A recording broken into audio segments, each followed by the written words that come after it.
90%.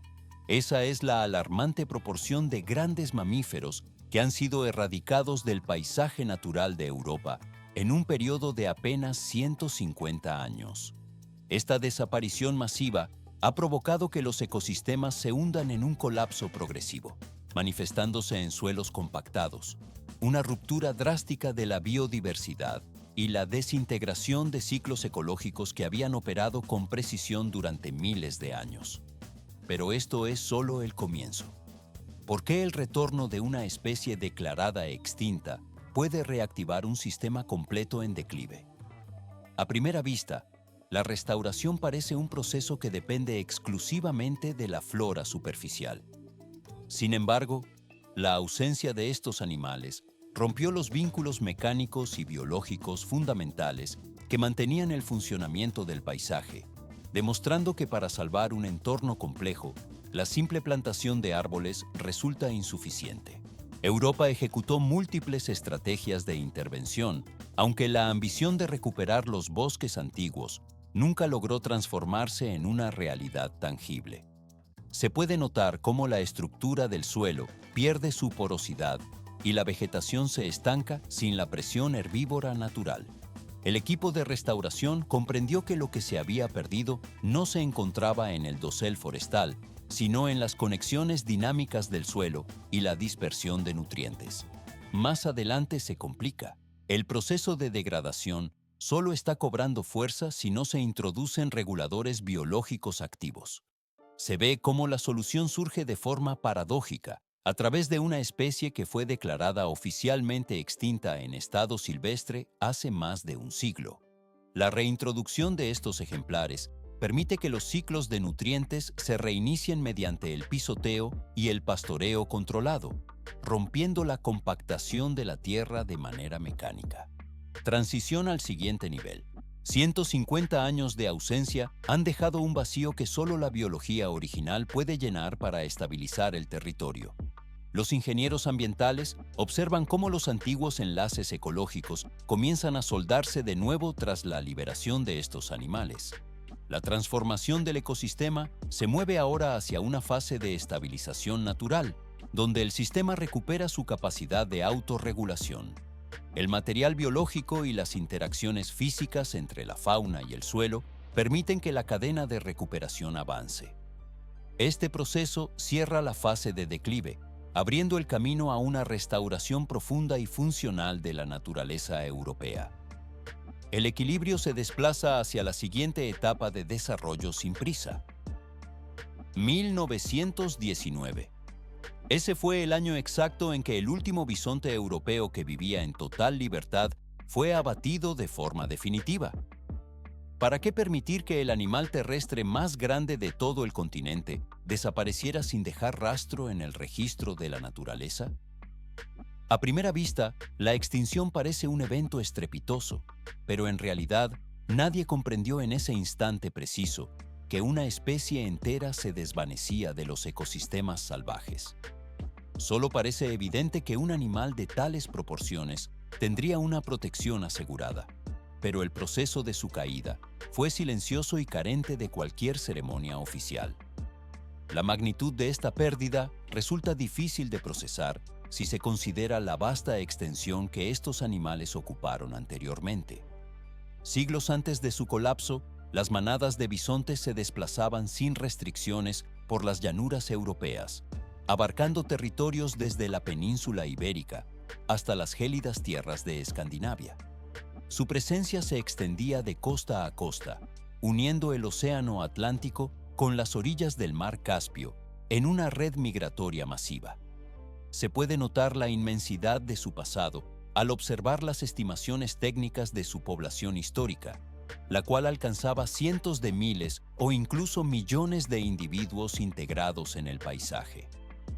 Pero esto es solo el comienzo. La degradación de su estatus no fue una consecuencia directa de los conflictos bélicos modernos en su origen. Desde la era de los cazadores y recolectores, el bisonte fue perseguido sistemáticamente como fuente de alimento para las poblaciones humanas en expansión. Sin embargo, el punto de inflexión técnica ocurrió cuando la humanidad transformó radicalmente el uso del suelo mediante la expansión agresiva de la agricultura. La caza excesiva, al combinarse con una deforestación a gran escala, fragmentó y destruyó el hábitat natural del animal de manera progresiva a lo largo de las centurias. Todo se vuelve más complejo. No se produjo una erradicación instantánea, sino un proceso de asfixia lenta provocado por el avance de la civilización industrializada. A principios del siglo XX, los expertos en conservación ya consideraban que el destino de la especie estaba sellado sin posibilidad de retorno. Resultaba técnicamente contradictorio que una criatura capaz de sobrevivir a la era del hielo y a milenios de cambios climáticos violentos no pudiera resistir un solo siglo de actividad humana moderna.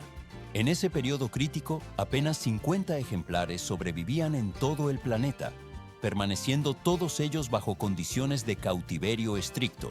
Más adelante se complica. La Primera Guerra Mundial se desató entonces como un impacto final contra una población que ya se encontraba en el límite absoluto de su viabilidad biológica. En medio del caos generado por la ocupación y el colapso del orden social, los bisontes fueron cazados de forma indiscriminada para obtener su carne, sus pieles y sus astas. Tras el cese de las hostilidades, solo persistían 2 núcleos poblacionales extremadamente reducidos en áreas geográficas aisladas.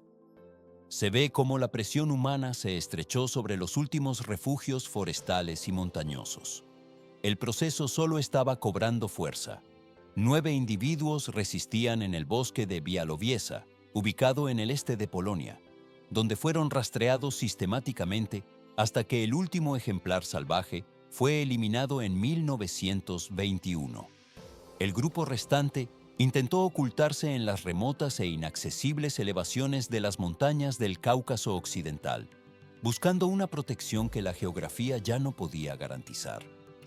6 años después de la caída del núcleo polaco, los cazadores furtivos localizaron y dispararon contra el último representante de esa estirpe montañosa. El equipo de observación científica solo pudo confirmar el resultado inevitable. El bisonte europeo fue declarado oficialmente extinto en estado silvestre, marcando el cierre de una fase biológica que duró milenios. 800 kilogramos. Ese es el peso aproximado que alcanza un bisonte europeo adulto, una cifra que iguala la masa de un automóvil pequeño. ¿Por qué un animal de dimensiones tan colosales, que supera en altura a cualquier ser humano, posee una agilidad que desafía las leyes de la física? A simple vista, su volumen sugiere una movilidad reducida, pero en realidad, estos mamíferos son capaces de desplazarse a una velocidad 3 veces superior a la de un hombre adulto y saltar obstáculos que parecen infranqueables para un cuerpo tan masivo. Esta potencia física puede resultar intimidante ante una observación inicial. Sin embargo, los bisontes son herbívoros estrictos, dotados de un temperamento pacífico que prioriza la huida antes que cualquier enfrentamiento directo. El proceso de interacción con su entorno solo está cobrando fuerza. Diferente a sus parientes cercanos, los bisontes americanos, que habitan principalmente en las vastas llanuras abiertas, la variante europea evolucionó para prosperar en paisajes mixtos y bosques densos. Se puede notar cómo el animal se desplaza entre la vegetación cerrada y los claros naturales, alimentándose de una combinación de gramíneas, arbustos y ramas jóvenes. Esta mecánica de alimentación es precisamente lo que los convierte en ingenieros de ecosistemas, ya que reconstruyen activamente el entorno desde su base biológica. Pero esto es solo el comienzo. No se limitan a habitar un espacio, sino que lo moldean de forma directa al abrir el dosel forestal y reactivar ciclos biológicos que se encontraban estancados. Se ve cómo la presencia del bisonte permite que otras especies se recuperen de manera simultánea en el mismo territorio. Preservar a estos gigantes no es una tarea aislada sobre una única especie, sino una protección integral de toda la red de vida que orbita a su alrededor. Más adelante se complica. Lo que resulta técnicamente sorprendente es cómo el forrajeo del bisonte genera un paisaje en forma de mosaico donde se entrelazan parches abiertos, matorrales jóvenes y vegetación madura.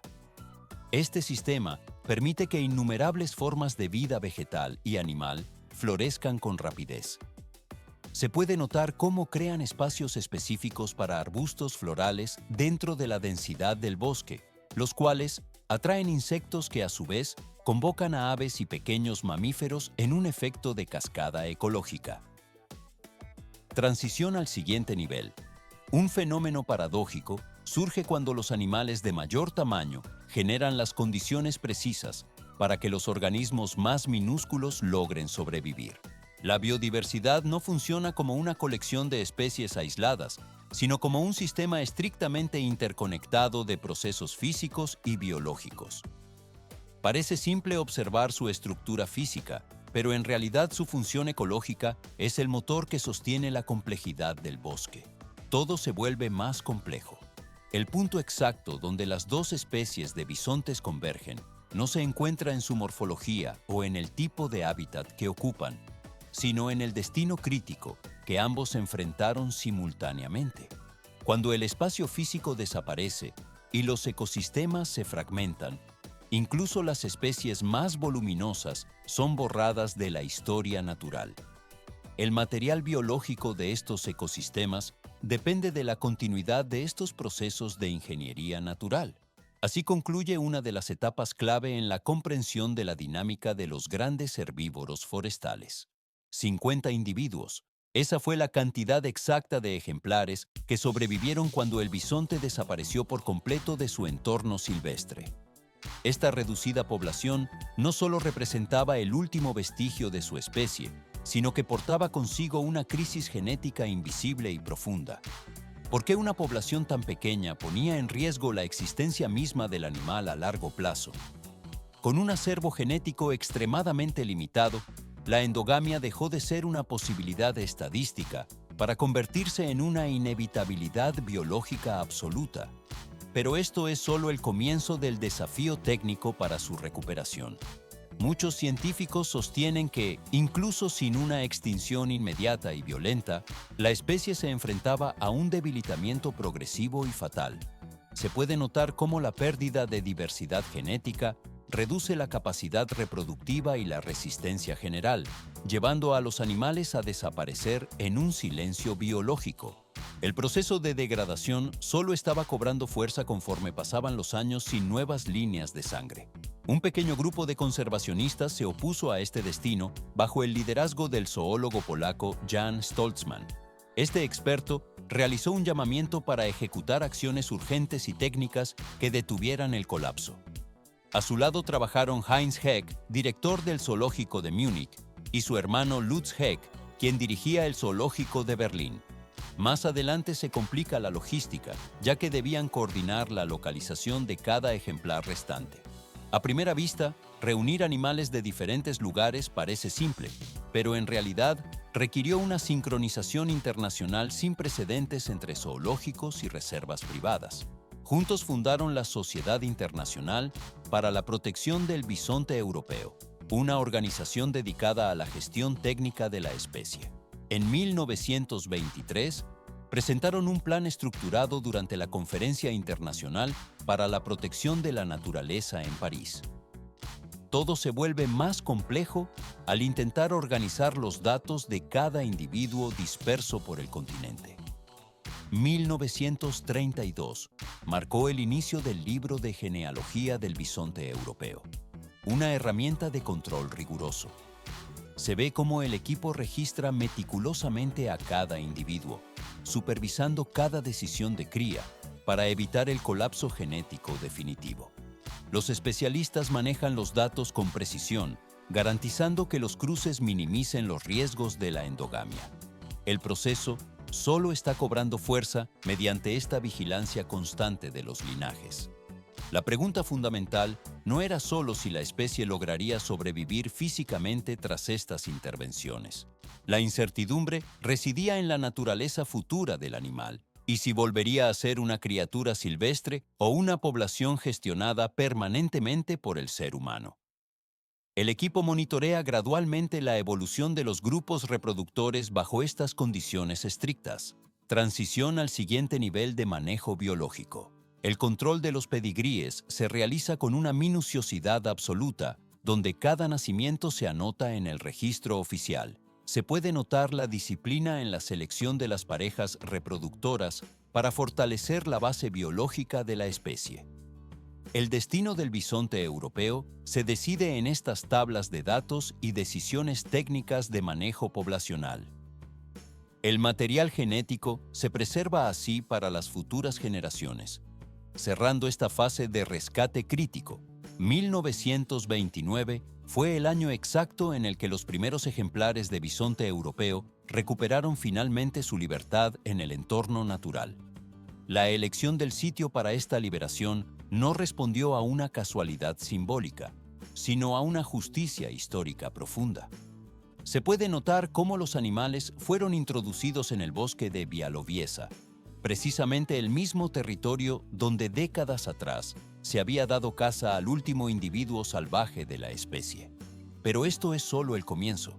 ¿Podría una especie que ha vivido durante generaciones confinada tras vallas recordar todavía los mecanismos instintivos para sobrevivir por sí misma?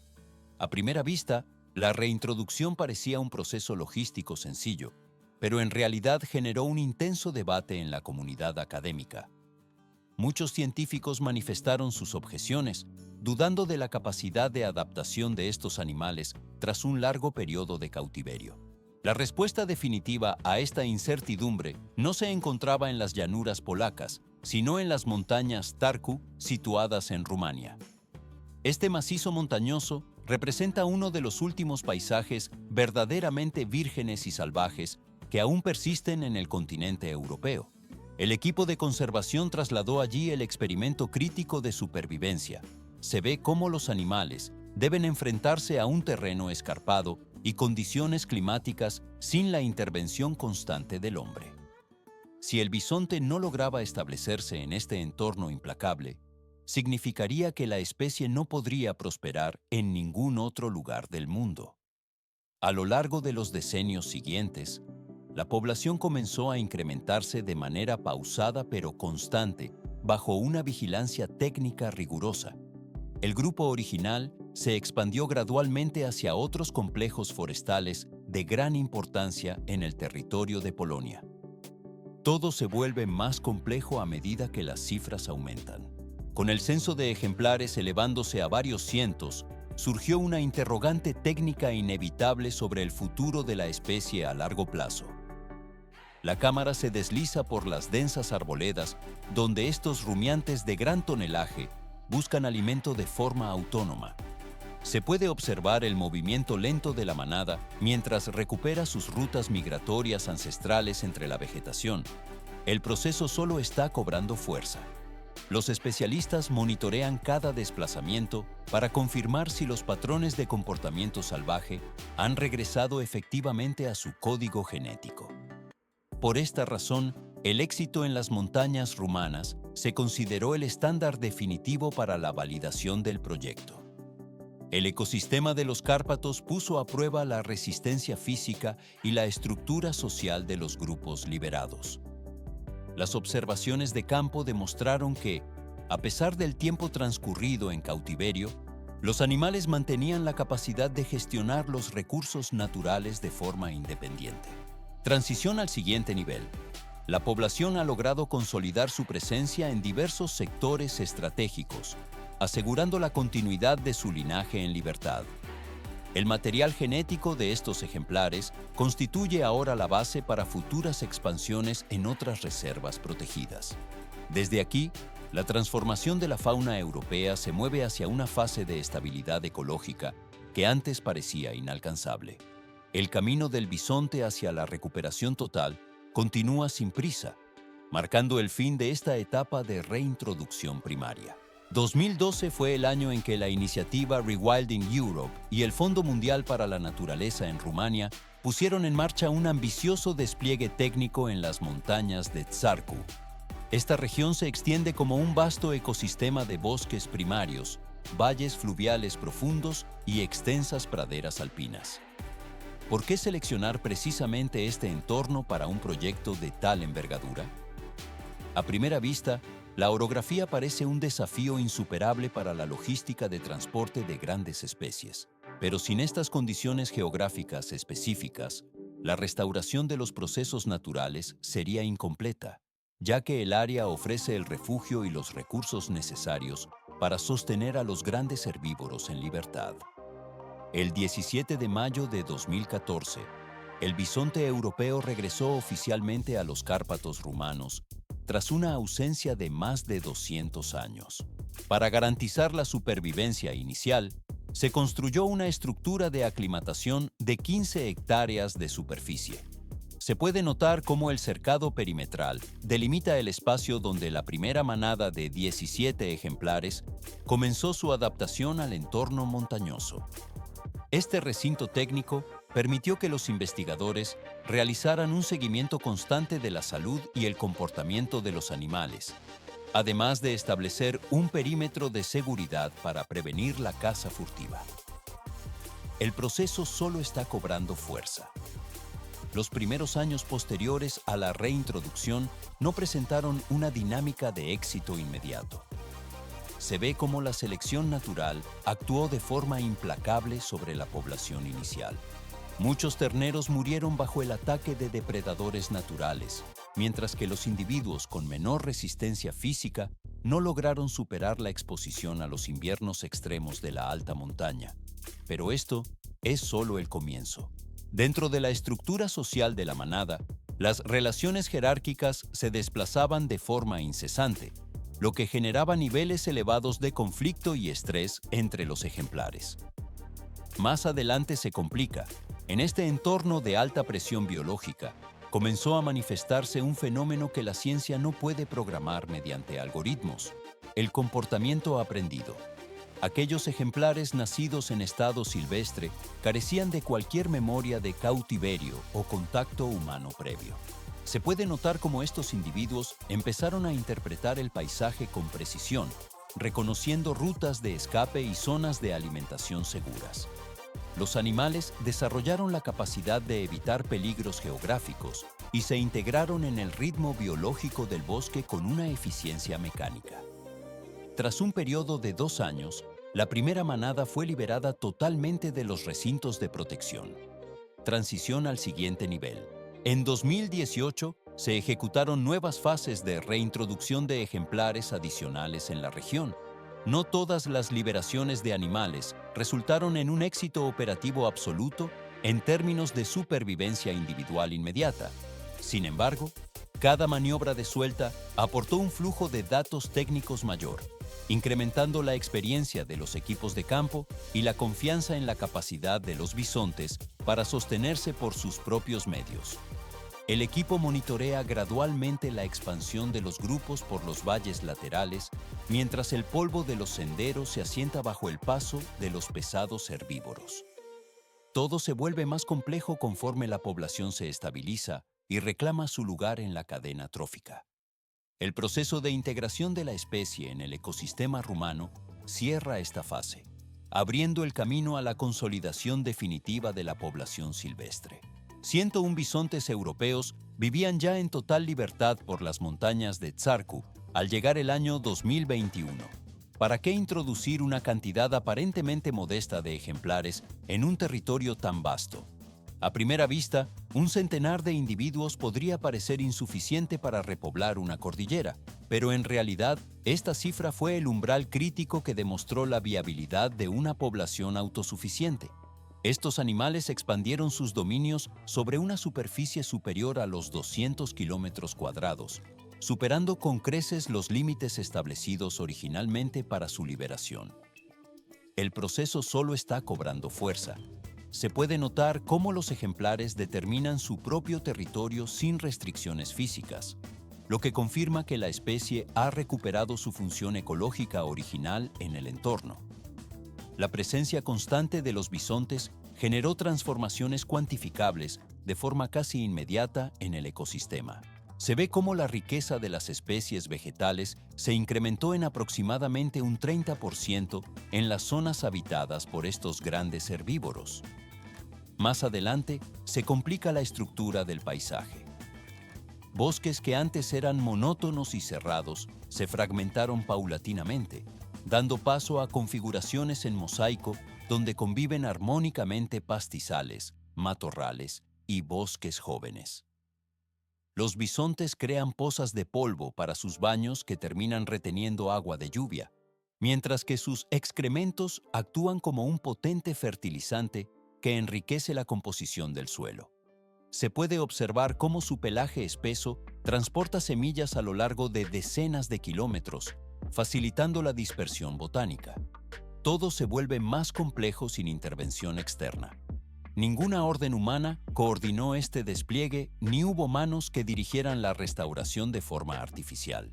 Los bisontes no reconstruyeron la naturaleza de manera directa, sino que actuaron como el detonante necesario para que el entorno natural ejecutara el resto del trabajo por su cuenta. Pero este pequeño rincón de los Cárpatos no representa un fenómeno aislado en el continente. Transición al siguiente nivel. 10 años después de las fases iniciales de reintroducción, los registros consolidados del Libro de Genealogía del Bisonte Europeo y la Unión Internacional para la Conservación de la Naturaleza confirmaron un retorno a escala continental. Polonia y Bielorrusia se han consolidado como los territorios con las poblaciones más extensas de todo el planeta, albergando cada nación a más de 2.000 individuos. Estos núcleos no son simples vestigios históricos del bosque de Białowieża, sino centros de origen para la mayoría de los proyectos de renaturalización en Europa. El equipo de conservación supervisa gradualmente cómo los bisontes reaparecen en países como Alemania, los Países Bajos, Francia, Dinamarca, España, Rumanía, Ucrania, Eslovaquia, Rusia y los estados de los Balcanes. 2.800 bisontes europeos es la cifra aproximada que habita solo en Polonia, según los datos actualizados al año 2024. Este volumen poblacional representa un hito técnico que se habría considerado una imposibilidad absoluta a principios del siglo XX. Los animales se desplazan con lentitud pero con firmeza a través de los nuevos corredores biológicos. Y esto no es el límite. Dichas poblaciones revelan una realidad técnica fundamental sobre la capacidad de adaptación de la especie en el presente.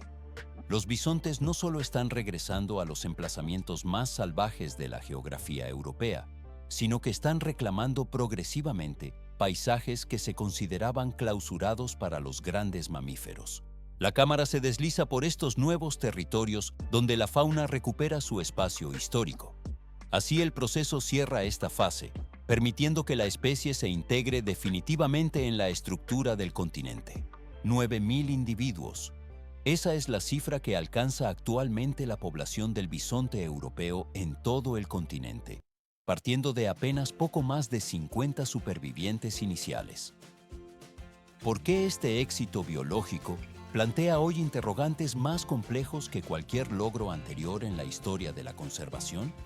El incremento numérico de la especie obliga a cuestionar cuánto espacio real queda en Europa para los grandes animales, dado que las carreteras, la agricultura intensiva, los asentamientos humanos e incluso las infraestructuras de energía renovable compiten ferozmente por el mismo territorio físico. Pero esto es solo el comienzo. La reintroducción del bisonte no ocurrió en un vacío social absoluto, sino que generó preocupaciones inmediatas en las comunidades locales respecto al daño potencial en los cultivos. Se puede notar cómo surgen preguntas sobre la seguridad física en las zonas de convivencia.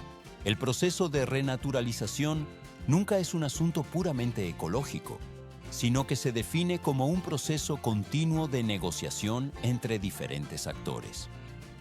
Hace algún tiempo, un ejemplar macho de bisonte viajó más lejos que cualquier otro individuo registrado previamente en la historia moderna.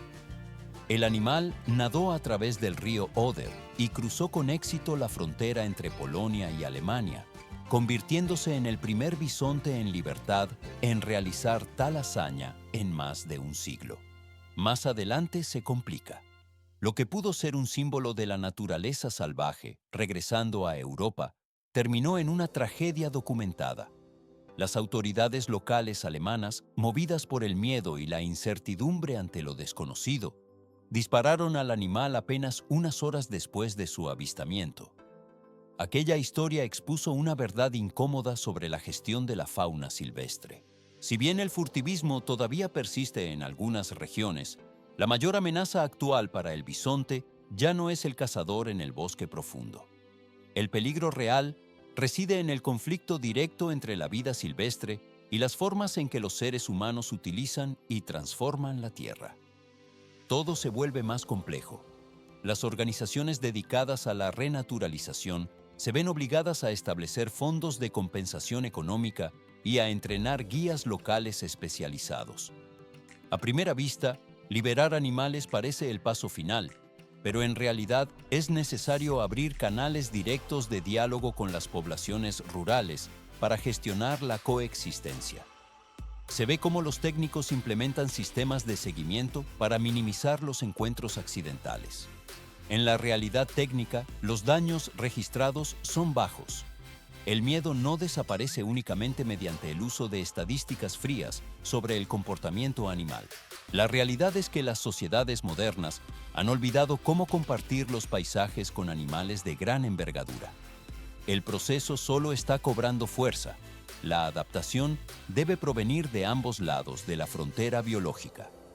Los humanos necesitan superar el temor instintivo y comprender la naturaleza dócil del bisonte, junto con los servicios ecológicos fundamentales que estos proporcionan al ecosistema. Los bisontes deben ser apoyados en el aprendizaje de rutas seguras para moverse a través de asentamientos y tierras de cultivo en un continente cada vez más fragmentado por la infraestructura. Al mismo tiempo, una nueva forma de valor económico comenzó a emerger de manera gradual.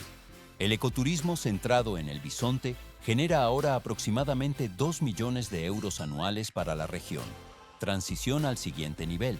Casas de huéspedes, restaurantes, servicios de guías y artesanías locales se han desarrollado de forma constante. Se puede notar cómo el equipo de servicios turísticos se integra en la estructura económica de los pueblos cercanos a las reservas. No todos los sectores se benefician de la misma manera, pero por primera vez en décadas, la naturaleza salvaje ya no es solo un obstáculo para el desarrollo industrial. Se ha transformado en una parte integral de la economía local. La renaturalización no consiste en intentar retroceder el tiempo hacia una Europa virgen e inexistente. Es un proceso de redistribución de espacios físicos, donde ninguna opción de gestión carece de dificultades o tensiones. Extraer una especie del borde mismo de la extinción y devolverla a su hábitat natural es un logro extraordinario de la ingeniería ambiental. Y esto no es el límite. La historia del bisonte europeo funciona como un modelo técnico para la recuperación de otras grandes especies en todo el continente. Sin embargo, también expone una pregunta mayor para el mundo moderno en su totalidad. Si la naturaleza regresa verdaderamente a sus antiguos dominios, ¿hasta qué punto están dispuestos los humanos a retroceder en su expansión territorial?